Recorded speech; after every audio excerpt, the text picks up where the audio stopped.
안녕하십니까. 맑은 머리 맑은 몸 한의원 원장 양효정입니다. 이번에는 이명난청 치료 시 왜 뇌혈액순환 치료를 해야 하는가에 대해서 말씀드리겠습니다. 이명난청은 우리가 속기라고 말하는 달팽이관 내부에서 원활한 순환이 이루어지지 않음으로써 일어나는 청각세포의 기능 저하의 결과물입니다. 이명난청은 발생하는 원인에 따라서 소음성, 노인성, 돌발성 등으로 분류합니다. 소음성 이명난청이라는 것은 소음이 발생하는 곳에서 근무를 하거나 소음이 많은 지역에서 거주하던 사람들이 지속적인 소음에 시달리다가 이명난청이라는 질병으로 고생하는 경우를 말합니다. 대표적인 예를 든다면 남자들이 군대 생활을 하는 중에 총을 많이 쏘는 곳에서 근무를 함으로써 아주 강한 소음에 노출된 경우입니다. 일반적인 경우는 교통소음, 공장소음 등 지속적인 소음입니다. 노인성 이명난청이라는 것은 말 그대로 노화 과정에서 나타나는 것인데 달팽이관에 대한 관리 소홀이라고 봐야 합니다. 잘 흐르던 물길도 관리를 하지 않고 놔두면 물길이 막혀서 물이 흐르지 않듯이 달팽이관으로 흐르는 혈액순환 통로에 대한 관리를 하지 않음으로써 달팽이관으로 흐르는 혈액순환에 문제가 발생한 것입니다. 그러므로 오히려 노인성 이명난청은 치료가 쉽다고 하겠습니다. 나이가 들었기 때문에 이명난청이 발생하는 것을 치료하겠다고 욕심내는 건 과욕이라고 말씀하시는 분들이 간혹 있는데 절대로 과욕이 아닙니다. 조금만 관리하면 치료가 되는 질환입니다.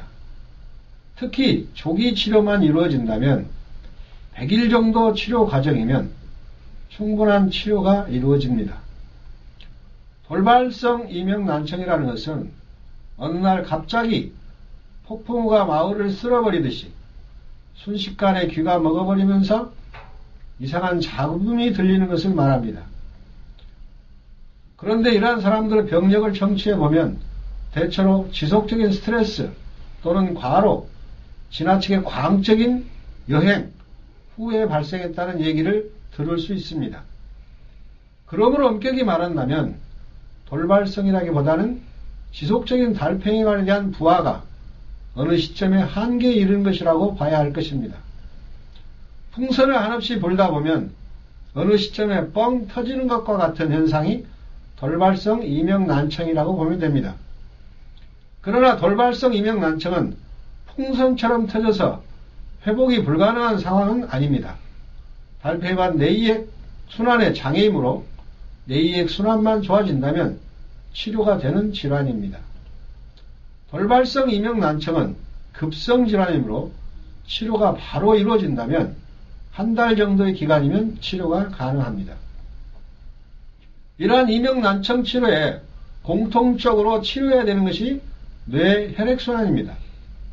이명난청 현상을 간단하게 분석해보면 소음성이나 노인성 난청은 달팽이관으로 혈액 공급이 부족한 현상이고 돌발성 난청은 달팽이관에서 혈액이 정체된 현상인 것입니다. 그런데 달팽이관으로 혈액의 유입은 전하 소뇌 동맥에서 분지된 미로 동맥이 담당하며 각 세포에 영양을 공급하게 되고 달팽이관에서 혈액의 유출은 와우 도수관 정맥을 통해서 뇌의 하추체 정맥동으로 흐르고 또 전정 도수관 정맥을 통해서 뇌행 정맥동으로 흐르게 됩니다. 결국 뇌의 혈액 흐름이 원활하지 않다면 달팽이관의 혈액 흐름이 순조로울 수 없다는 것입니다. 마치 장마가 져서 중랑천에 물이 넘칠 때 한강에 물이 줄어들지 않으면 중랑천의 물을 어떻게 처리하지 못하는 것과 같은 이치라 생각하면 됩니다. 순리의 답이 있습니다. 인간관계에서도 순리를 회복하면 원만한 관계를 유지하듯이 인체에 있어서 인체의 원리를 찾아서 그 원리를 회복하면 인체에 대한 치료 그렇게 어려운 것만은 아닙니다. 감사합니다.